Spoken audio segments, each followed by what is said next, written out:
Salut à tous, vous écoutez l'épisode numéro 4 de Cas d'école. Pour l'épisode d'aujourd'hui, j'ai rencontré Mao qui a 22 ans et qui va nous parler de son rapport à l'école. Bonne écoute. Salut Mao. Bonjour Suzanne. Merci d'avoir accepté de te laisser enregistrer pour ce podcast. Du coup, je vais commencer direct dans le vif du sujet. Est-ce que tu peux te présenter un petit peu et nous raconter ta scolarité, ton parcours scolaire? Donc je m'appelle Mao. Me présenter, je vais me présenter en parlant de mon parcours scolaire. Ouais. Donc je suis allée à l'école dans un... J'ai commencé dans une école en banlieue qui s'appelait Jeanne d'Arc, qui était... Bon, pour du coup rentrer dans le vif du sujet, c'est super bizarre de parler de ça. J'ai toujours été plus ou moins une bonne élève. J'ai toujours eu des bonnes notes sans faire énormément d'efforts. Même petite, j'avais pas beaucoup de potes, mais ça s'est pas vraiment posé un problème avant le collège parce que voilà, les gens m'aimaient bien, mais c'est juste que j'avais pas de... Mes amis très proches n'étaient pas à l'école, on va dire. Mais le problème, c'est pas vraiment posé à fond, comme déjà le CM1, CM2, c'était un peu bizarre, mais bon, voilà. Et ensuite, j'ai déménagé à Paris, en CM2, dans un collège qui s'appelait Lubeck. Toujours bonne note, il n'y avait pas eu de changement là-dessus. Par contre, là, ça s'est assez mal passé, humainement parlant. Okay. Je l'avais un peu pris comme le passage de banlieue à Paris, mais c'est aussi une question d'âge, c'est le passage à partir du moment où tu commences, on va dire, à être conscient de toi-même et donc des autres. Et donc là, ça s'est très mal passé. Enfin, très mal passé. On va dire que c'est, encore une fois, l'enseignement en soi n'a jamais été vraiment un problème, c'est plus... en prenant conscience de soi, j'ai plus ou moins compris que j'étais pas pareil. Tout le monde n'est pas pareil que les autres.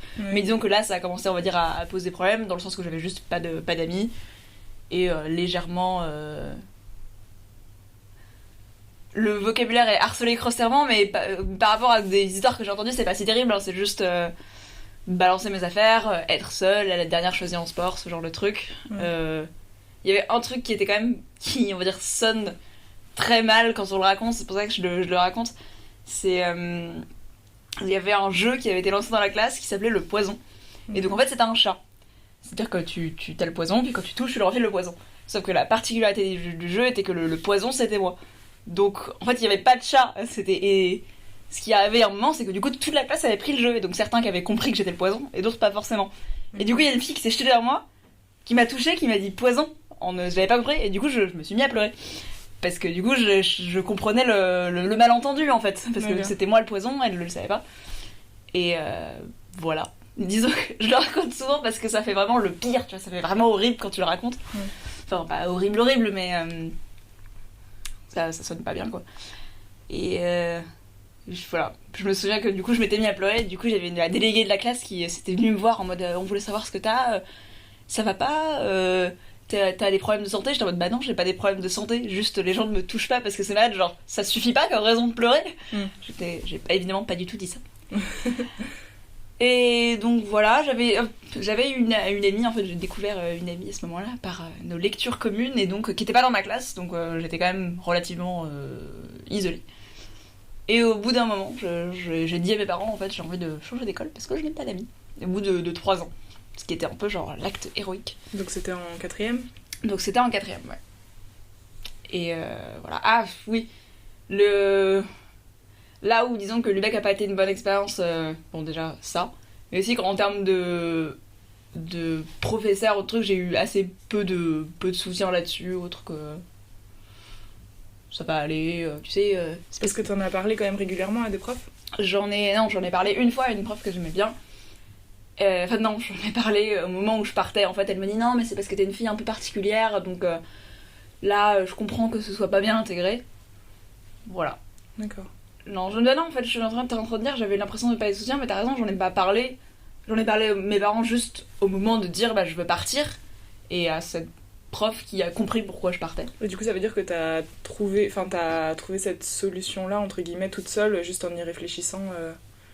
Sans que ce soit un adulte qui te dise ah si vraiment c'est horrible tu peux changer d'école. Mais ce qui s'est passé en tout cas dans mon souvenir, sachant que je sais qu'on commence à beaucoup réécrire, mais je discutais avec ma mère et elle me disait, je parlais comme ça, tiens ce serait bien de voir ce qu'il y a d'autre comme école. je veux dire, je donnais l'idée discrètement. Elle m'a dit, mais pourquoi? Enfin, a priori, c'est pas compliqué, tu peux changer au lycée si tu veux. Du coup, je me suis mis à pleurer en disant, bah oui, mais j'ai pas d'amis, je suis seule. Ok. Voilà. Après, j'ai eu beaucoup de chance là-dessus, dans le sens que, comme je pense que beaucoup de gens ont vécu cette expérience, et que c'est pas forcément, mais je faisais du théâtre à côté, dans lequel j'avais beaucoup d'amis, et d'amis très proches. Ce qui faisait que cette période où on a tendance à beaucoup se remettre en question, et pas avoir le recul de dire les enfants font ça, finalement, les relations sociales ça se passe, mais plus de se dire tiens, je suis une pauvre merde, ça doit être ça la solution. Ouais. Et c'était un peu, même s'il y avait partiellement ça, c'était contrebalancé par le fait que j'avais d'autres amis à côté, donc je me disais, bon, il y a au moins une partie de moi qui n'est pas un déchet humain. Et c'est pas uniquement moi le problème. Voilà, c'est pas uniquement moi le problème. J'ai vraiment des souvenirs débiles de me dire, ah, c'est peut-être parce que c'est vraiment absurde, c'est peut-être parce que je bouge de manière pas assez. Comment dire, mes parents avaient mentionné vraiment en passant comme une discussion entre adultes. C'est cool quand t'es danseur, après t'as une certaine grâce dans tous tes mouvements. Et je me disais, ah putain, c'est peut-être pour ça que les gens me détestent, que je suis pas assez gracieuse. Donc j'avais, genre, pendant une semaine, essayé de bouger de manière plus gracieuse. D'accord. C'est très très con. C'est la logique. Ouais. Et du coup, t'as changé de collège. J'ai changé de collège. Et là, bon, j'étais toujours plus ou moins. Non, il y a une vraie différence. Quand je changé de collège, j'étais toujours pas populaire dans la hiérarchie sociale du collège. Toujours un peu bizarre, mais j'avais des amis en fait. Du coup, en fait, même si j'ai reçu des stylos ou les trucs, enfin, dans les trucs qui me seraient, voilà, c'est me jeter des stylos dessus pendant les cours. Qu'est-ce que j'ai? Non, pas spécialement me faire choisir en sport, mais ça c'est pas nouveau. Mais j'avais des copains en fait. D'accord. Il y a des années où c'était vraiment des copains proches, et des années où c'était juste on est ensemble parce que on est plus parce qu'il n'y a pas grand chose d'autre à faire que parce qu'on est copains, parce qu'on s'entend bien, mais j'étais beaucoup moins seule, donc ça a beaucoup bougé. Je pense que ça allait aussi avec l'âge, parce que plus tu grandis, plus tu t'arrives à te dire que c'est pas forcément toi le problème, à t'affirmer en tant que personne. Du coup, ça a été plus facile. Parce que dans chaque année, il y a des moments où j'avais des amis très proches, et il y a des moments où j'avais juste des amis, mais j'étais beaucoup moins juste seule. Mhm. Et donc ça s'est mieux passé, on va dire. Jusqu'à ce que, bah là, finalement, en terminale, on va partir de la fin des années, à la fin Du lycée. du lycée, oui. En vrai, j'ai des très bons souvenirs parce que t'étais très bon pote, la hiérarchie sociale commence à un peu moins compter, on va dire. Et tu commences toi-même à passer un peu au-dessus de ça. Et du coup, ça s'est mieux passé. Et sur le côté purement académique, donc là je suis allée j'ai encore une fois toujours plus ou moins eu des bonnes notes, j'ai jamais beaucoup travaillé. Mhm. Et donc je suis allée en S parce que j'avais de très bonnes notes en maths et que toutes mes copines allaient en S et que j'avais le message que tout le monde a, enfin que beaucoup de gens ont en tout cas dans les filières générales, en S tu pourras faire ce que tu veux après. Ouais. Et donc je suis allée en S, ce qui s'est bien passé. À partir de la terminale, j'ai pris spé maths parce que j'avais des bonnes notes en maths. J'ai commencé à devoir travailler pour avoir des bonnes notes, ce qui avait été pas du tout prévu par moi. Et du coup, je commençais à avoir des notes moyennes, plus parce que j'avais pas envie de travailler tout simplement. Enfin, j'avais pas envie de faire l'effort, que jusque-là, les maths c'était un peu justement la matière où t'as pas à travailler. Et parce qu'une fois que t'as compris, en fait, ça se déroule tout seul. Et là, je devais commencer à travailler pour comprendre, et donc j'ai un peu arrêté de travailler. Et donc j'ai commencé mes études supérieures. À la base, je voulais juste absolument pas faire de prépa. Parce que mes frères m'avaient dit ah putain, la prépa c'est la grosse nulle. Et c'est vrai que le principe de travailler 2 ans à fond pour un concours, en soi, ça peut paraître un peu manque de logique. Parce que t'as 3 grands frères, c'est ça? J'ai 3 grands frères, ouais. Et qui ont tous fait des prépas? Non, aucun n'a fait une prépa, justement. Pardon. Mais non, t'as raison, c'était pas très clair. Et du coup, je m'étais dit, je vais pas faire une prépa. Et je suis tombée sur à l'ADREP, au salon de l'ADREP, les salons étudiants. Okay. Sur un petit dépliant avec les programmes de prépa littéraire. Et en fait, je me suis dit, mais putain, mais j'adore en fait l'histoire, la philo, l'anglais, la littérature. Je devrais vachement faire ça en fait. Mm-hmm. Et donc je suis partie en prépa littéraire. Prépa littéraire qui... Bon alors pour le coup, à partir de la prépa littéraire, je pense que c'est une continuation. Socialement, je posais plus de problèmes. Parce que t'as un stade de la vie où la hiérarchie sociale ne pose plus de problème, parce que t'as une meilleure connaissance de toi et de ta valeur, et que voilà, les gens sont pas se taper dessus. Donc ça c'était bien. J'étais en coloc avec une fille de ma classe qui s'était très bien passée. C'était C'est une prépa très très catholique. J'étais aussi d'ailleurs dans des lycées privés catholiques, mais là ça l'était, on va dire, plus. D'accord. Dans le sens que c'était un lycée privé catholique, mais dans lequel peu de gens étaient vraiment très croyants, en fait. Il y en avait, mais c'était la minorité. Et là, il y avait, disons que, un tiers des personnes qui étaient très très croyants et qui avaient des modes de vie qui reflétaient un peu ça. C'est-à-dire sachant que moi je ne l'étais pas spécialement, je suis d'une famille croyante, mais j'étais, on peut dire, en période de doute. Et donc, mais ça s'est vraiment très bien passé. J'étais allée à ma colocataire qui est très très croyante, qui l'est toujours d'ailleurs, et c'était génial. Hein. Ces 2 ans super sympas. En termes d'études, disons que j'avais pas appris à travailler au lycée. Point. J'avais juste pas appris à travailler parce que j'avais eu plus ou moins des notes bonnes jusqu'à la première et des notes acceptables en terminale. Et du coup, j'ai pas du tout pris le réflexe. Et la première année en prépa littéraire, je me suis retrouvée à faire la même chose finalement, à pas vraiment travailler, à écouter beaucoup en cours, à lire à côté, mais pas à travailler. Pas à revoir mes cours, pas forcément à travailler mes interros, on va dire, de manière disciplinée. Donc la première année, c'est assez bien passé, en fait, j'étais dans les 10 premiers, donc j'étais, on va dire, contente de moi. Et en deuxième année, là, pour le coup, c'est vraiment mal passé, parce que, du coup, j'avais pas du tout pris ce réflexe, et j'ai un peu décroché. Et à partir de la moitié de l'année, ça se passe très très vite, une deuxième année de prépa, je me suis rendu compte que j'avais pris beaucoup beaucoup de retard et j'ai juste un peu... Et je me rendais compte que le concours allait être dans 3-4 mois et j'ai un peu décroché. Et j'étais découragée. Parce que j'avais pas travaillé avant. C'est vrai que c'est une année très courte, donc... C'est ça. Et du coup, en fait, là où la première année, j'aurais dû prendre des réflexes que j'avais pas eu avant. Enfin, c'est comme ça que j'analyse dernièrement, mais finalement je sais pas ce que j'aurais dû faire, mais là où la première année j'aurais pu vraiment prendre des réflexes de travail, je les ai pas pris du tout. Et du coup, reprenant en compte que j'allais plus ou moins passer au culot, pas dans le sens que je travaillais pas du tout, parce que ça m'intéressait vraiment énormément, je lisais et j'écoutais passionnément les cours, mais j'avais pas du tout le réflexe d'un travailleur assidu, on va dire. Plus voilà, en fait, je passais beaucoup sur ce qui m'intéressait, je vais lire beaucoup sur ce qui m'intéresse, mais je vais pas apprendre. Et donc, du coup, la deuxième année, ça m'a un peu retourné dans la gueule. Et, donc, j'ai pas eu les traits. J'ai passé 3 mois difficiles parce que, pour le coup, la prépa, en fait, le fait d'avoir des très bons copains, c'est très utile, mais beaucoup, beaucoup de ta vie est concentrée sur ta vie académique. Donc, si ça se passe pas bien, ça a un impact assez fort. Donc, j'ai passé 3 mois pas très bien. Ou pour le coup, parce que t'es dans cet univers où tout est très académique, si jamais tu réussis pas académiquement, on va dire, l'intégralité de la vie de la prépa, en tout cas comme ça je le concevais, se terminait au concours. C'était, on va dire, le blocage, c'était la fin de cet univers. Ouais. Et du coup, c'est compliqué d'avoir le recul de se dire, c'est pas que la vie c'est pas que le concours, parce que, en fait, si, dans l'environnement dans lequel tu es, la vie est concours. Donc, j'ai eu un bête de, oh mon dieu, je suis que de merde, j'arriverai jamais à rien. Encore une fois, on part sur un truc, c'est parce que je travaillais pas, hein, c'est pas sorti de nulle part. Mais là, du coup, c'était la période où je me suis un peu découragée, donc c'était pas... Les 3 derniers mois de la prépa ont vraiment pas été sympas, juste parce que quand t'es découragée et que tout ce que tu fais te semble privé de sens, c'est pas très fun. Et donc, suite à ça, je suis arrivée... suite à ça, je suis sortie de prépa en ayant des notes assez moyennes. Pardon, c'était une prépa AL que t'as fait ou BL? AL. En ayant des notes assez moyennes, je savais pas vraiment ce que je voulais faire. En fait, quand j'étais en prépa, j'étais passionnée, je dors toujours d'ailleurs la philosophie, donc je m'étais dit je vais aller en fac de philo et continuer et passer l'agrégation de philo pour devenir professeur de philosophie. Mais étant donné que je veux passer 3 mois à me dire à ne pas arriver, y compris en philo d'ailleurs, qui était pourtant une manière que j'adorais, je me suis dit qu'en fait le concours c'était peut-être pas pour moi, que j'allais peut-être pas réussir. Et je me suis dit, du coup, c'est un risque à prendre d'aller en faculté de philosophie si jamais c'est possible que je ne réussisse pas, parce que se réorienter après, c'est possible, mais c'est compliqué. Et donc, pas tout à fait par hasard, dans le sens que j'ai été admissible à une école de commerce, et pas tout à fait par hasard, parce que j'ai familialement... 2 de mes frères l'ont fait, mon père l'a fait, donc j'ai beaucoup de cousins qui ont fait ça. Je suis allée en école de commerce.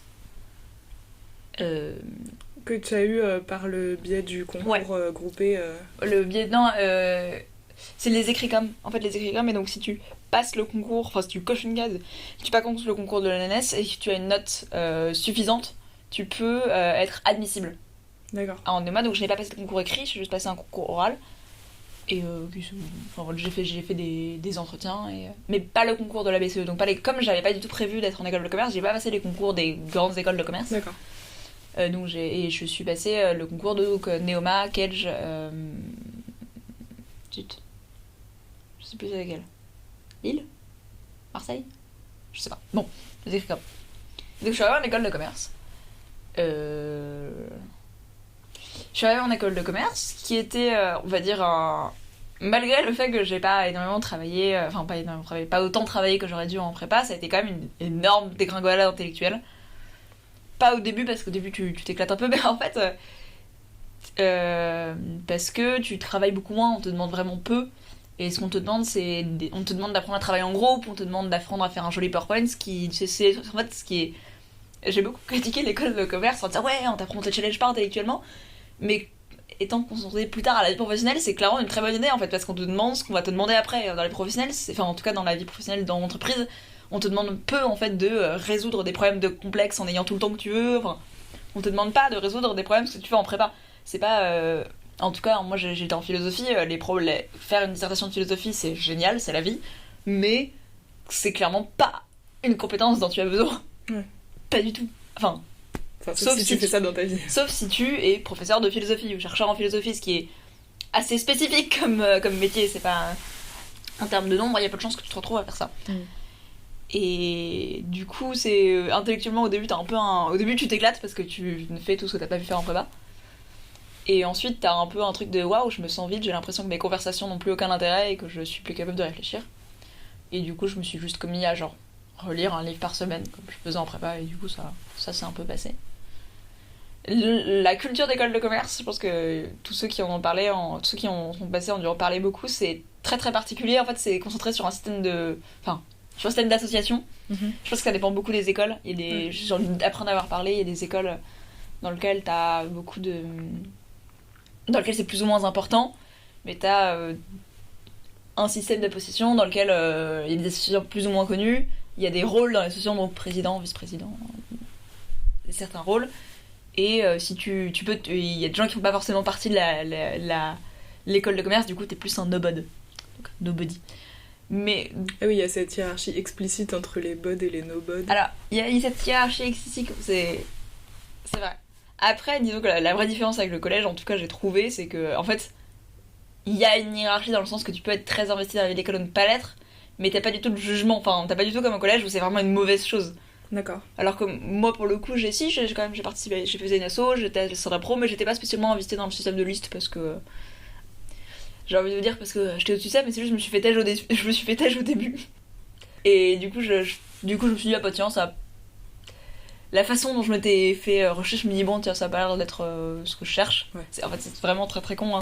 J'ai voulu participer à une liste du bureau des arts, et donc on m'avait proposé de participer, et 2 jours après on m'avait envoyé un SMS en me disant en fait ça posait un problème parce que t'as appelé la police à une soirée. Or il va y avoir beaucoup de soirées.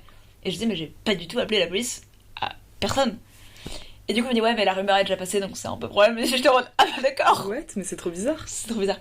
Je pense que c'était pour une autre raison, que peut-être qu'il y avait quelqu'un qui m'aimait pas spécialement ou un truc comme ça, et qu'on a cherché une excuse. Okay. Mais finalement, c'est pas très important quoi. Enfin, c'est pas très important. Pour moi qui était du coup après peu investi, c'est pas très grave. Du coup, ouais, socialement il y a ce truc-là, mais disons qu'il y a, comme tout le monde est plus ou moins, entre plus des adultes qu'on était au collège, finalement les gens s'en foutent un peu. C'est pas du tout limitatif, c'est pas du tout du jugement, c'est plus est-ce que tu vas beaucoup t'investir dans l'association ou pas. Et moi je l'étais, si, j'ai rejoint une troupe d'impro, donc c'était très cool. Qui était au sein de l'école ? Ouais. D'accord. Mais j'étais pas vraiment très très investie dans la vie associative. C'est ce que je sais pas si je regarde beaucoup, je sais que des gens qui ont été très investis te disent que c'est génial, et je pense que ça l'est, parce que t'apprends de l'organisation, tu fais partie d'une équipe avec un fort sentiment d'appartenance qui est quand même très sympa, quel que soit le projet quoi. Mais voilà, et donc suite à une année donc j'ai passé une année là-bas, j'ai fait mon premier stage, et j'ai beaucoup aimé faire mon premier stage. C'est la vie en école de commerce, d'autant plus que comme moi t'étais pas très intégré dans les associations, c'est assez oisif, ça te demande pas beaucoup intellectuellement. Du coup, je me suis mis en alternance. D'accord. Et donc j'ai commencé à travailler donc, il y a 2 ans. Et avec 3 semaines en entreprise, 1 semaine en cours. Et j'ai beaucoup aimé bosser. C'est très... par rapport à l'école, c'est assez satisfaisant, même si c'est d'être rémunéré pour son travail, de dire que tu travailles que pour toi et pas pour les autres. Et moi qui, on va dire, comme j'ai vraiment très peu de périodes de ma vie où j'ai beaucoup travaillé en cours, j'avais un peu peur de juste de ne pas être capable de travailler, en fait, d'être juste une flemmasse de manière définitive et qui n'arrivera jamais à rien. Et j'ai découvert en entreprise qu'une fois que tu bossais, qui est pas pour une note, pas forcément pour toi-même, mais pour un projet au-dessus de ça, bah, que j'étais vraiment capable de m'investir à 200%. Et c'est très satisfaisant, simplement de s'investir dans un projet, dans un groupe, et d'arriver quelque part, ça apporte beaucoup. Et du coup, c'est très sympa pour moi, et ça rendait la semaine en cours d'autant plus futile, dans le sens qu'à la fois intellectuellement on te demandait pas beaucoup, mais en même temps à côté t'avais des trucs où t'avais des vrais projets qui avaient des impacts concrets, et là on te demandait de faire des PowerPoint en groupe.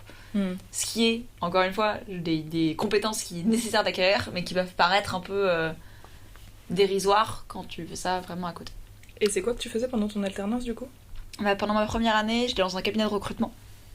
Donc les entreprises venaient nous voir pour recruter des gens, pour trouver des gens, et nous on appelait des gens et puis on faisait des entretiens, on les recevait, on essayait de voir si ça pouvait marcher, si ça pouvait les intéresser en termes de trajet, compétences, rémunération, et ensuite on envoyait leur CV et un petit résumé de leur entretien aux clients qui les recevaient ou pas. D'accord. Et ensuite ma 2e année je fais toujours du conseil, je fais des enquêtes en ligne pour nos clients, pour connaître la satisfaction de leurs salariés et leur attachement à l'entreprise. D'accord, ok. Donc voilà, j'ai fait un peu le tour un peu exhaustif de mon parcours. Ouais, super. Dis-moi si je me trompe, mais parce que tu disais en prépa que tu t'étais découragée à l'approche du concours et que tu avais eu l'impression que tu n'avais pas assez travaillé. J'ai un peu l'impression que ça arrive assez souvent qu'il y a des gens qui sont un peu dans le même cas de figure que toi, de j'ai pas besoin de beaucoup travailler pendant très longtemps, et du coup arriver dans un environnement par exemple en prépa, qui soit plus dans une optique de je me cultive, mais j'ai pas envie de travailler, mais ça m'intéresse d'apprendre plein de trucs, mais du coup j'ai pas envie de faire l'effort d'avoir des bonnes notes et de correspondre au truc.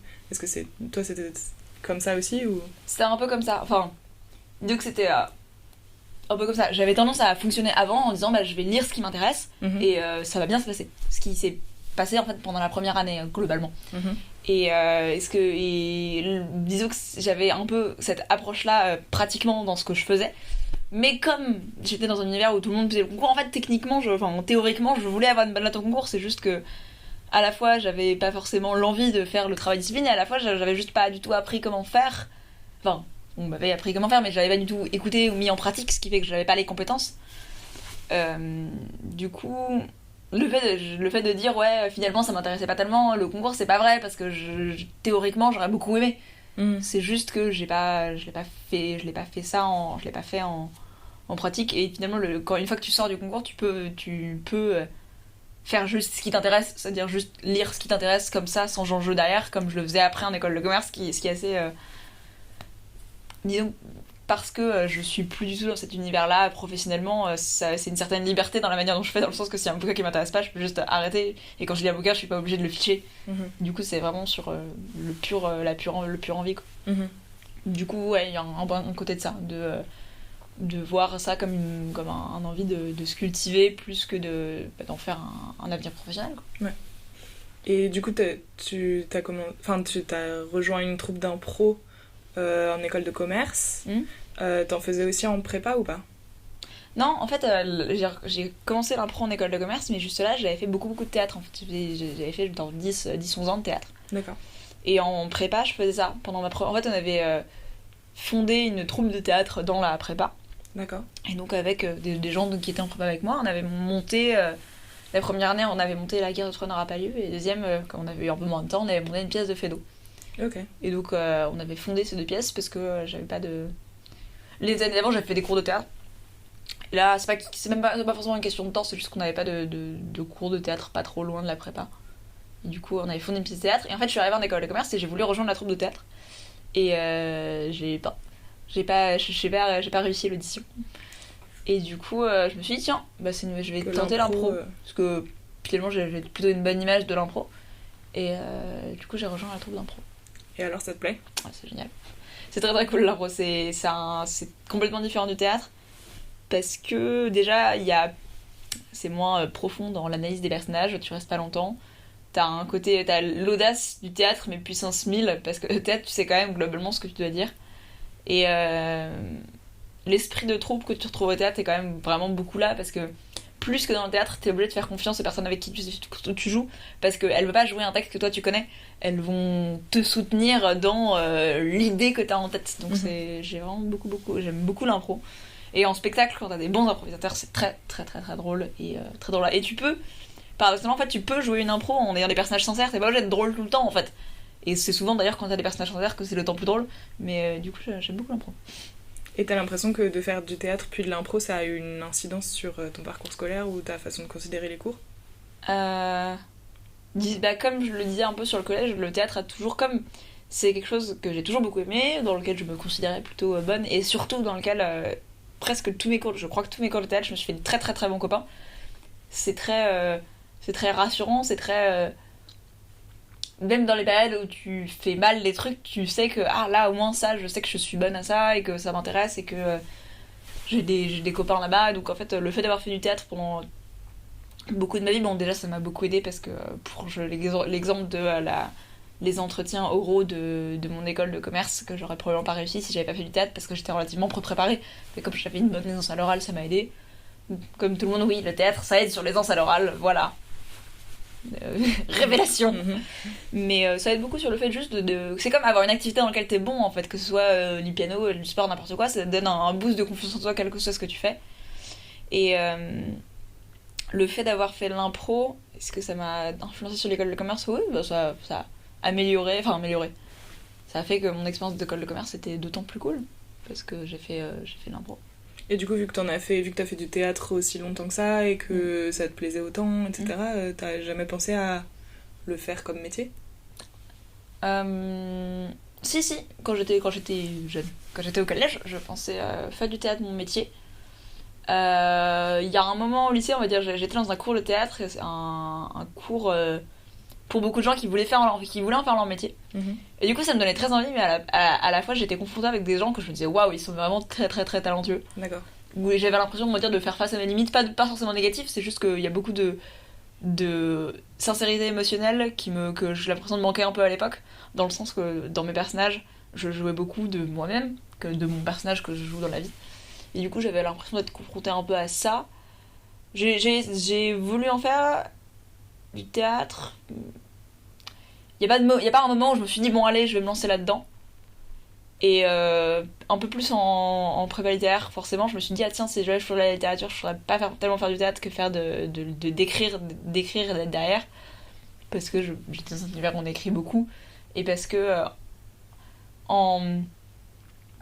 j'ai oublié de dire, j'ai monté une pièce de théâtre après aussi, avant de commencer l'impro, j'avais remonté une pièce de théâtre. Enfin, j'avais participé à une troupe où c'était très, très collaboratif en fait, où tout le monde faisait. Et je me rendais compte que quand tu joues une pièce de théâtre où c'est vraiment.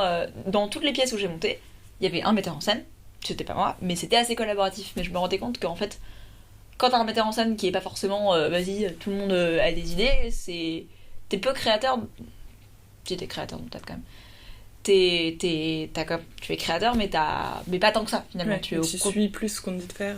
Tu suis plus, et là, évidemment, la manière dont tu vois ton personnage et donc ce que tu fais a un impact, mais pas tant que ça. Après, le théâtre, il y a aussi un truc de dingue qui jamais été répliqué, c'est le sentiment que t'as sur scène.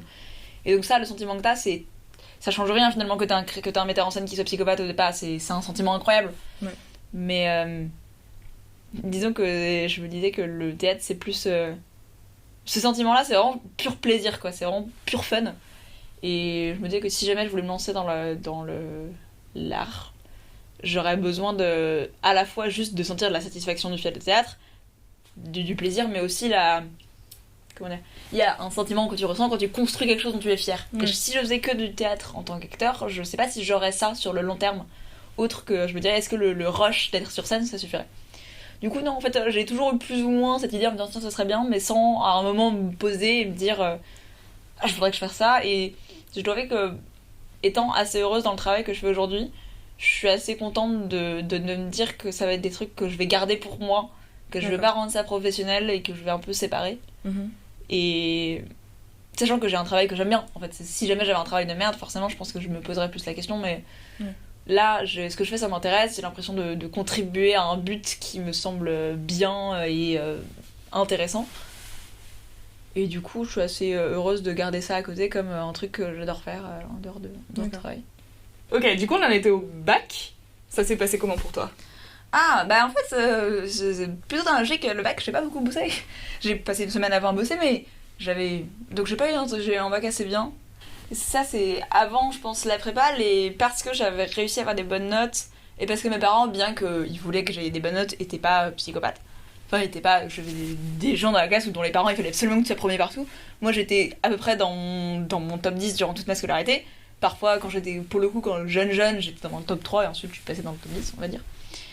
Mais du coup, les notes m'ont vraiment jamais intéressée. Enfin, j'avais été contente quand j'avais une bonne note, mais je me souviens avoir eu des très mauvaises notes. Enfin, non, quand j'étais jeune, c'était important parce que c'était directement mes parents, mais à un âge où j'ai résolu qu'en fait, à la fois mes parents et mes profs, bah globalement, c'était pas si important que ça. Et que j'allais pas décevoir mes profs. Enfin, c'est ça, quand t'es en CP, c'est vraiment genre une attaque personnelle je prenais ça comme l'attaque personnelle du prof d'avoir une mauvaise note. Et à partir du moment où tu te rends compte qu'en fait, ne pas faire tes exercices n'a pas des conséquences dramatiques sur l'intégralité de ta vie et que donc du coup, autant regarder YouTube. Du coup, j'ai pas une très bonne note au bac parce que j'ai pas énormément travaillé, parce que ça m'intéressait pas plus que ça et que je pensais que les résultats APB de toute façon étaient donnés avant le bac. J'ai eu une mention assez bien avec. Je me souviens que j'ai eu 12 en maths, du coup, et je suis allée voir ma prof et j'ai dit j'ai eu 12 en maths et je me dis bah écoutez, par rapport au travail que vous avez fourni cette année, c'est vachement bien quoi. D'accord. Prof très sympa, j'adore cette prof en plus, elle était trop sympa, je l'avais eu 3 années de suite, mais elle m'avait un peu totalement cernée en mode ça va Mao, avec tu pourras faire mieux mais tu ne le fais pas du tout. Et ça t'a pas, du coup, les épreuves en elles-mêmes, ça t'a pas particulièrement stressé Non. Peut-être que sur le coup j'étais stressée, mais j'ai pas un souvenir d'avoir été extrêmement stressée. D'accord. Enfin, j'ai bossé une semaine avant, j'espérais l'avoir. Mais non, enfin, en vrai, je me souviens d'aller voir les résultats en mode bah oui, je l'ai eu. J'ai probablement pas une mention très bien. J'ai eu entre les deux. On s'en fout. Ouais. J'avais déjà été acceptée dans ce que je voulais. J'avais pas spécialement de fierté familiale. Enfin, si, je pense que si j'avais une mention très bien, on aurait été content, mais enfin, on n'aurait pas été une semaine à Bahamas, quoi. Ouais. Donc, voilà. Et justement, pour l'orientation, après, ça s'est passé comment? Enfin, pour APB, tout ça, t'as l'impression qu'à l'intérieur de ton lycée, on vous a bien expliqué les choses, on vous a bien... Ouais. J'ai eu la chance, j'étais dans un lycée, nous a vraiment bien expliqué les choses, on avait pas mal de salons, donc ça permet de parler pas mal avec des gens. On vous avait vraiment expliqué qu'est-ce qu'il fallait choisir en premier si tu es sûr. Enfin, on avait eu pas mal on avait eu pas mal de conférences à nos parents, pour nous expliquer comment fonctionnait ABB, les choix, quelles influences ça avait. À côté de ça, j'avais des parents qui m'avaient bien encadré, donc on était allés voir. On avait pris des rendez-vous avec les prépas pour que je puisse discuter avec les gens. Enfin, j'avais été très encadrée là-dessus. J'ai eu beaucoup de chance dans ma vie. Enfin, ça se reflète quoi. Du coup, non, on avait vraiment été bien encadré là-dessus. J'avais eu un peu un coup de cœur sur cette prépa. J'étais allée voir la directrice de la prépa en disant j'ai pas des notes de fou parce que je suis en spé, mais je suis absolument motivée, j'adore ça, ça m'intéresse vraiment beaucoup. Et donc j'étais prise dans cette prépa. Voilà. D'accord. Du coup, est-ce que ton lycée et ton collège étaient reliés ou est-ce que c'était totalement un autre établissement? Non, c'était la même chose, mais c'était le deuxième établissement dans lequel je suis allée après être partie de mon premier collège ouais. C'était pas bien passé. Non, donc c'était le même établissement, c'était le même endroit. Enfin, en fait, non, quand t'es au lycée, tu changeais de bâtiment, et donc ouais. T'allais au bout de la rue. Okay. Mais ça changeait pas grand-chose, à part le fait qu'on n'avait plus accès à la cantine, on avait accès au snack, donc, qui était genre un espèce de petit... en fait, c'est un snack où ils vendent des sandwichs, quoi. C'est une genre de boulangerie, de cafétéria qui était toute petite, qui à la base, on était trop contents parce qu'on avait trop l'impression d'être des adultes, mais en fait, c'est une connerie. Genre, on bouffait des pasta box tous les midis avec Kinder Bueno, c'était juste... au bout d'un moment, même toi jeune, te rends compte que tu te nourris super mal. Mais c'est bizarre même que vous aviez pas le droit d'aller à la cantine. Bah, en fait, elle était à l'autre bout du bâtiment et je sais pas si on n'avait pas le droit ou c'est juste qu'on n'y allait pas. Ou qu'il fallait demander un mot pour pouvoir sortir du bâtiment. Non. Trop bizarre. Je sais pas. Je crois que si, on avait le droit. Mais on avait le droit super tard en fait, parce qu'il fallait que ce soit après les collégiens. Après les collégiens. Et du coup, on n'y allait pas parce que c'était tard. On n'avait plus le temps pour bouffer, je crois. Et du coup, le passage entre le collège et le lycée, tu l'as vécu comment ? Je m'en souviens même pas. À part d'aller au bout de la rue. En vrai, je m'en souviens même pas. Pour moi, ça s'est vraiment fait dans la continuité, comme c'était la même école, comme c'était le même truc. Qu'est-ce qui change entre le passage au collège et le lycée ? En termes de niveau de cours, etc. Il y a des gens qui ont trouvé ça hyper difficile, le passage entre la troisième et la seconde. Ah ouais, je vais vraiment me la péter, mais pas du tout. Et du coup, même le brevet, ça a pas fait une grosse transition dans ta tête. Waouh, le brevet. J'avais oublié le brevet. Mais non, mais en fait, il y a aussi, moi j'ai eu énormément de chance de ma vie, j'étais dans un lycée qui était très bon. Enfin, un collège qui était dans les bons collèges, avec des profs qui sont bons, qui font attention à toi. Et du coup, nous on le savait que c'était... Enfin, on savait. Oui, tout le monde le prenait que c'était facile le brevet. Et je pense qu'il y a des gens qui ont beaucoup moins de chance, qui étaient dans des moins bons lycées ou bien moins été encadrés par les parents, qui fait que c'est un truc difficile. Mais pour nous, tout le monde savait que tout le monde allait le passer, personne ne le dépassait jamais. C'était beaucoup plus simple que ce qu'on avait en cours, donc en fait... Il y a aussi des fois un peu l'inverse, où quand t'es dans un collège privé ou un collège qui est un peu concerné par des histoires de classement ou quoi que ce soit, les profs mettent peut-être plus la pression aux élèves pour qu'ils réussissent leur brevet. C'est possible que, étant donné que j'étais une bonne élève, j'avais pas reçu cette pression. Parce que, en fait, j'arrive pas à croire que je loupe des histoires de dingue, mais dans ce collège, on avait une prof qui était... Comment on appelle ça ? Ah oui, une grosse malade. D'accord. Ok, qui était... moi, je l'aimais bien, parce qu'en fait, j'étais insupportable et que j'avais des bonnes notes, et que du coup, moi, les profs m'aimaient bien, du coup, je les aimais bien en retour. Mais... qui, en fait, qui était fan d'Elvis Presley, et donc qui nous racontait des histoires d'Elvis Presley en cours, et donc il y avait, genre, toutes ses affaires, c'était Elvis Presley. Et genre, elle nous racontait, putain, j'ai acheté un 45 tours. Et... Ah ouais, à ce point-là, est-ce qu'elle est passée à Vie ma vie, c'est ma vie, c'est mon histoire ? Non, mais elle clairement plus. Et elle nous a invités à la fin de l'année, tout le monde, pour manger un couscous. Et en fait, c'est ça, c'est qu'en fait, elle était connue parce que, en gros, quand les élèves n'y arrivaient pas, elle leur hurlait dessus, mais d'une violence, des trucs de dingue. Je me souviens qu'un jour, elle secouait un élève comme ça. C'est une prof de quoi ? Maths. En plus, tu sais. Ouais. Je sais que, pour le coup, moi j'avais ça, mais je sais qu'il y a plein de gens pour qui les maths c'était vraiment genre c'est un peu traumatique. Ah, c'est ça, traumatique. Et je pense qu'elle a vraiment elle a créé d'un traumatisme de genre un tiers de la classe parce que quand elle avait de mauvais élèves, elle faisait venir au tableau et leur faisait faire des exercices de maths et ils y arrivaient pas et elle leur gueulait dessus parce qu'elle leur expliquait et ils comprenaient pas. Bien, bonne technique ça. Tiens. Le fait d'en parler à voix haute, je me rends compte à quel point c'était une malade. Ouais. Parce que de mon expérience personnelle, forcément, elle m'aimait bien, ça me posait pas de problème quoi. Mais et du coup, et cette prof hurlait vraiment sur les élèves, des élèves qui étaient plus ou moins traumatisés. Voilà. Mais du coup, toi, tu disais qu'à part ça, ton rapport avec les profs, c'était plutôt des bons rapports Ouais, j'avais plutôt des bons rapports avec les profs parce que j'avais plus ou moins des bonnes notes, sauf en terminale où j'ai pas très bossé. D'ailleurs, j'avais des très très très mauvaises notes en physique. Enfin, en terminale, en première terminale, c'est vraiment là où non seulement je travaillais plus, mais je me suis rendu compte qu'en fait, ne pas écouter un cours, c'était pas si grave. Ce qui m'avait jamais arrivé avant que j'écoutais.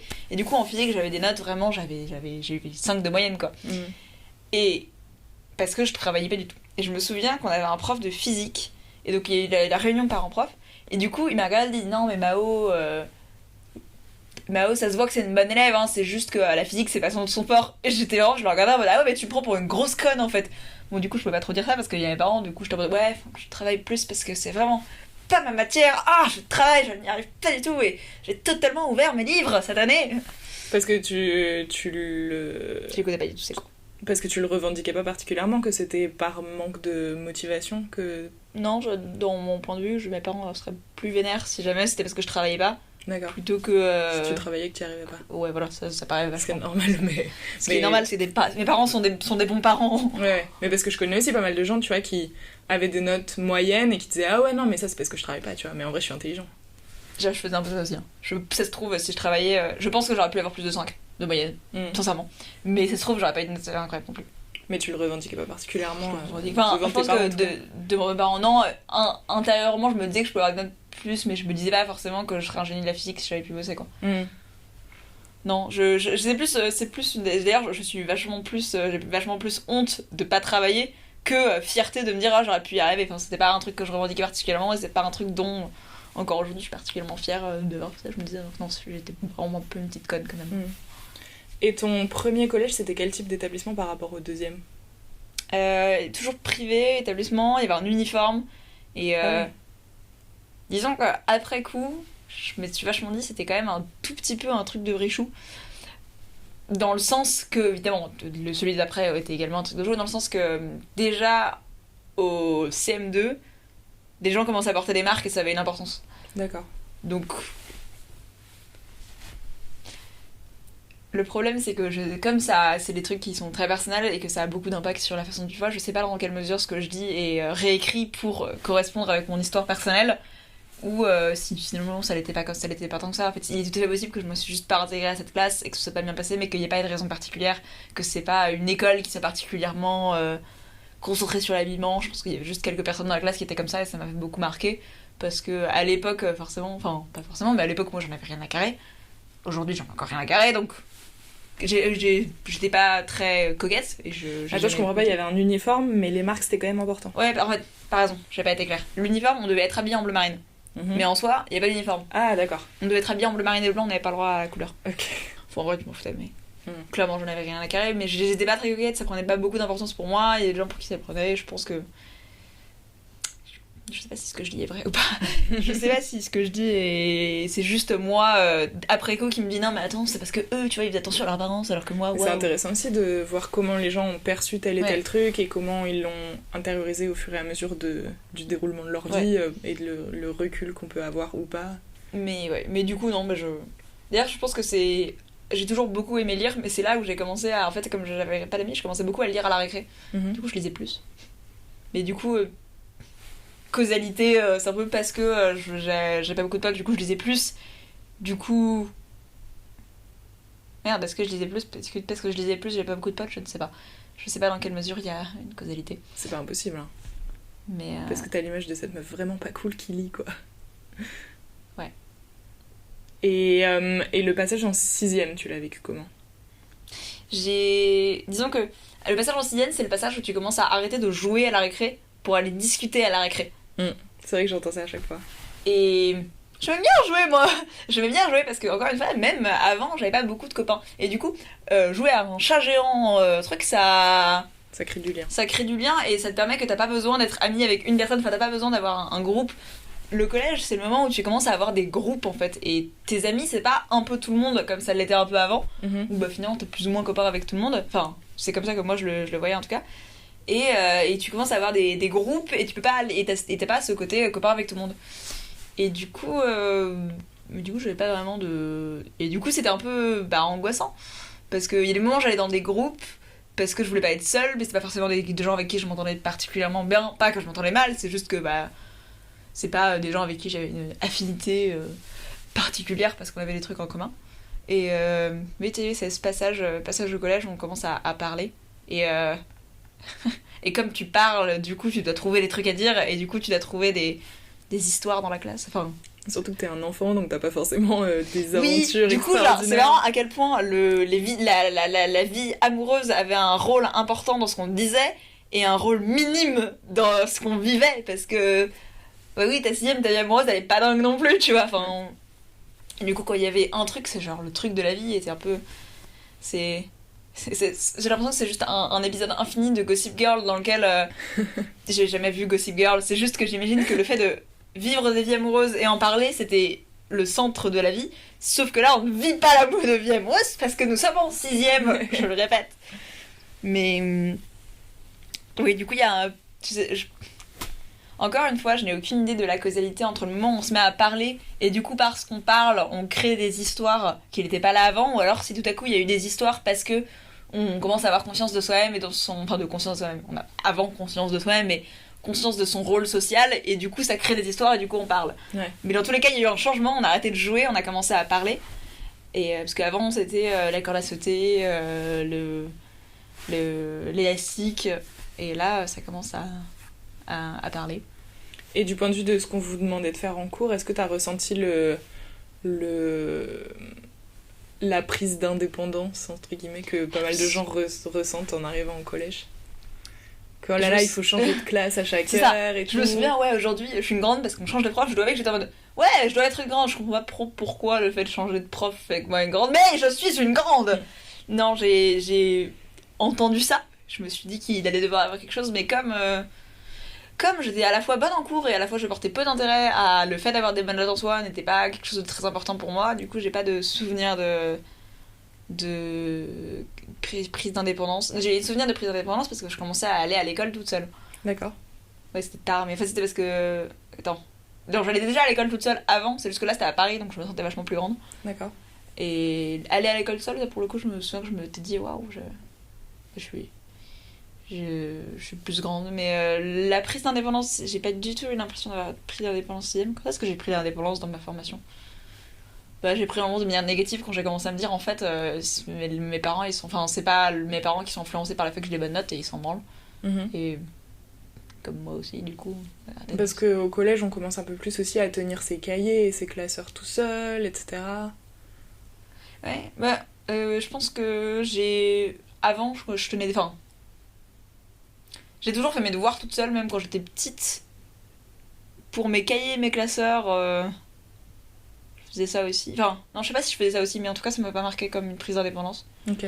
Comme j'étais toujours bonne de cours, j'ai toujours fait mes devoirs toute seule. Et du coup, c'est toujours un peu mon truc. Et finalement, mes parents, ils me demandaient si j'avais une note de temps en temps, mais j'ai pas l'impression de... Ça a probablement été le cas quand même, hein, mais d'un investissement maximum. Et dans le sens, c'est plus des bonnes notes, c'est bien. Mais t'avais pas l'impression de devoir en référer obligatoirement à tes parents Non, en fait, c'est d'ailleurs, je leur disais, tiens, j'ai une bonne note quand j'avais une bonne note, sinon je leur disais rien. Et je pense qu'ils étaient pas très inquiets, donc ça, c'était cool. D'accord. Et tout à l'heure, quand je t'ai demandé un peu de raconter ton parcours scolaire spontanément comme ça, t'as pas du tout parlé de la maternelle ni de l'école primaire. Est-ce que tu t'en rappelles ou... Mon premier souvenir, c'était en grande maternelle. Ouais. C'était bien. Je me souviens du prénom de ma maîtresse et je me souviens qu'on apprenait les lettres, mais j'ai rien d'autre comme souvenir à la place. Je me souviens juste de mon CP parce qu'on avait appris à lire et j'avais trouvé ça trop bien. Et genre, j'avais... donc comme tu sais, j'étais quand même un tout petit peu un teacher's pet. Merde, je sais pas le mot. Genre le chouchou de... Ouais, je suis pas forcément le chouchou, mais disons que je voulais quand même que mes professeurs m'aiment bien. D'accord. Je pense que beaucoup d'enfants font ça, mais bon, c'était ça. Et du coup, on devait apprendre à lire ensemble, donc on avait un bouquin qui s'appelait Qu'est-ce que je te donne en échange ? Ok. Et elle nous avait dit, attends, il faut absolument, on va le lire en classe, donc le lisez pas seul chez vous. Et donc moi, je trouve que j'étais dévorée par le suspense. Ok. Parce qu'elle nous avait dit, là on n'a pas le prénom du protagoniste, mais on va l'avoir plus loin dans l'histoire. Et du coup, je l'avais lu. Et du coup, je culpabilisais trop en mode, waouh, j'ai désobéi aux ordres de la maîtresse. Tu t'étais spoilée en plus. Je m'étais spoilée. Il s'appelait Hugo. Ah putain, Hugo. What. Je sais que c'était vraiment une histoire de merde. Et pardon, non, pas une histoire, c'est pas vrai, je suis méchante avec ma prof de CP. C'était une histoire pour des gens de CP. Ok. Et du coup, ça c'était à peu près génial. J'avais appris à lire et du coup, je voyais j'ai vraiment un souvenir de. En fait, quand il y avait des trucs écrits, je pouvais les lire. Donc en fait, j'avais l'impression d'avoir une compréhension du monde dans ma tête, du coup, indépendante de mes parents. Du coup, je découvrais le monde, quoi. Et peu après ça, du coup, j'ai appris à lire mes premiers romans. Et il y avait plusieurs étapes, apprendre à lire de à voix haute à dans sa tête. Mm-hmm. Je sais pas si les gens font ça naturellement, mais moi, il y a un truc séparé, tu vois. Au début, j'ai appris à voix haute. Ah oui, bien sûr, après, c'est un processus différent, j'ai l'impression. Et du coup, à partir du moment où tu lis dans ta tête, c'est ton propre univers, quoi. C'est la partie qui n'appartient plus à tes parents. Ouais, c'est une forme d'intimité. Ouais, j'ai l'impression que c'est genre le fait de lire dans ta tête, ça libère un espace dans ta tête parce que t'es pas obligé de dire tout ce que tu ressens et donc ça te crée, voilà, t'as raison, un espace d'intimité. Et donc je sais pas ce que j'ai très peu de souvenirs, que ça a été très peu problématique, on va dire. Tout s'est bien passé, ou alors en tout cas j'ai oublié. Mm-hmm. Et mes premiers vrais souvenirs, ça a été. Enfin, mes premiers vrais souvenirs, le moment où je me souviens en tout cas pas seulement de moments, mais de périodes continues de temps, ça a été à partir du CM1, je pense. D'accord. Donc, oui, j'en ai très peu parlé parce que j'ai très peu de souvenirs. Probablement parce que c'est plutôt bien passé, que j'avais pas de problème particulier, mais je me souviens quand même de l'immense plaisir d'avoir appris à lire. C'était très cool. Et j'ai probablement appris à compter à un moment aussi, mais ça, j'ai aucun souvenir. J'ai une question. Est-ce que tu parlais de tes profs ou de tes maîtresses avec tes parents ? Ouais, je pense. J'en sais rien. Quand j'étais vraiment petite, tu veux dire N'importe. Pas beaucoup. Jusqu'au bac, j'imagine, parce qu'après, dans le supérieur, c'est moins... Si, quand j'avais des bons profs, j'en parlais. Ok. Quand j'avais des profs bizarres, j'en parlais, mais je raconte pas beaucoup ma vie personnelle à mes parents. Pas parce que je leur fais pas confiance, juste parce que c'est pas forcément quelque chose qu'on fait beaucoup. Mes frères sont beaucoup plus grands que moi. Et du coup, quand j'étais jeune, et aujourd'hui, quand à table, on parlait beaucoup de sujets, on va dire, de grands, l'économie, des choses comme ça, et du coup, on parle de sujets, on va dire, théoriques. Et du coup, on parle finalement assez peu, même avec mon frère, de ce qui s'est passé dans la journée, en fait. D'accord. Et du coup, je leur parlais de temps en temps, mais c'était pas quelque chose d'un capital. Je pense que quand j'étais au CP, je devais leur en parler beaucoup, parce que quand j'étais au CP, la maîtresse, c'était un genre de dieu sur Terre. Du coup, j'imagine que je devais en parler beaucoup, parce qu'en CP, je devais beaucoup moins parler de l'économie. Mais les grands moments de discussion, c'était à table, et à table, on parlait de grands sujets. Et du coup, je parlais pas beaucoup. Donc, d'accord. Mais je pense qu'en dehors de ces grands moments de discussion dont je me souviens, j'ai dû beaucoup leur parler de mes parents, mais ça m'a pas particulièrement marqué. Mais du coup, ça veut dire que quand tu parlais des profs, même si c'était pas forcément souvent, c'était plutôt sur le mode de l'admiration que sur le mode de oh là, ce prof il est vraiment trop nul. Non, comme j'étais bonne à l'école, pour moi, les profs étaient en tout cas pendant longtemps des figures d'autorité bienveillante où si jamais il y a eu une erreur, c'est moi qui l'ai faite. J'ai pas de souvenir d'être parlé des profs comme oh là là, c'est vraiment un prof qui est con. D'ailleurs, là, limite, en te parlant, j'ai remis en question cette prof qui était clairement tarée, alors que, plus ou moins dans mon souvenir, c'était quand même genre elle qui avait raison. Pas parce que elle avait raison, parce que non, mais parce que bon, c'était un prof quoi. Donc, figure de. La figure qui a plus ou moins toujours raison, et je pense que très tardivement j'ai pu me rendre compte qu'il y avait des mauvais profs. D'accord. Aussi parce que j'ai eu beaucoup de chance, j'ai eu beaucoup de bons profs, mais aussi parce que comme à un moment tu réalises que tes parents c'est des humains, bah tu réalises qu'en fait les profs c'est des humains. Ouais. Mais j'en parlais pas beaucoup, mais quand j'en parlais, ouais, c'était plutôt positif. D'accord. Et du coup, la question que je t'avais envoyée avant, est-ce que tu as trouvé un prof en particulier ou parmi tes maîtres ou tes maîtresses qui t'a particulièrement marqué? Quand j'étais petite, on va dire que c'était plus facile de me marquer. Ouais. Parce que, justement, j'avais ce statut d'éique, mais je considérais, j'admirais énormément mes profs et j'avais du mal à les voir comme des faux. Du coup, j'avais une prof qui s'appelait Madame Jess, qui était genre trop gentille et hyper intéressante. Et quand on avait fini les cours tôt, elle nous lisait des histoires. C'était en CE2. Ok. Et elle nous en fait, quand on avait fini les cours tôt, elle nous lisait des histoires et je trouvais ça trop bien. Et du coup, c'était une prof qui m'a beaucoup marquée parce qu'elle était géniale. Mais j'ai aucune objectivité dans son statut. Donc après, par exemple, en prépa, j'ai eu deux profs. J'ai une prof d'anglais et une prof de philo qui était hyper intéressante, mais qui était vraiment très très cool et qui à la fois était très intéressante dans ce qu'elle disait, et notamment la prof d'anglais qui était juste objectivement la meilleure manière pédagogique d'apprendre les cours en fait. Et du coup, je l'avais rendu, je lui avais dit d'ailleurs à la fin de l'année, j'ai trouvé que vraiment c'était la meilleure prof que j'ai eue ici, donc félicitations. Et la prof de philo, pareil, où tu t'arrivais en cours et tu sortais, d'autant plus que j'adore la philo, et tu te disais waouh, ma vision du monde a été transformée par ce qu'elle m'a dit. D'accord. C'est chaud quand même. Ouais, en 2 heures de cours. C'est ça. Et donc voilà, ça c'est mes profs qui m'ont particulièrement marqué. J'ai pas eu de profs, on va dire, mentors qui m'ont pris vers la main et appris la vie. Mais j'ai eu beaucoup de très bons profs. J'avais un prof d'histoire qui était. Un prof d'histoire qui, à chaque fois qu'il trouvait une perle intéressante, me disait non, mais attendez, quand même, la guerre froide, c'est vachement sexy comme sujet. Et ça, je trouve que ça m'avait beaucoup marqué. C'était très drôle. Mais tu voyais que le type était à fond, quoi, genre. Et je vois ce qu'il voulait dire, quoi. Et oui, il y a des trucs qui sont un peu sexy, quoi. Ouais. Et ça, t'as l'impression que pour toi, c'était important qu'un prof soit un peu passionné par un sujet pour le transmettre?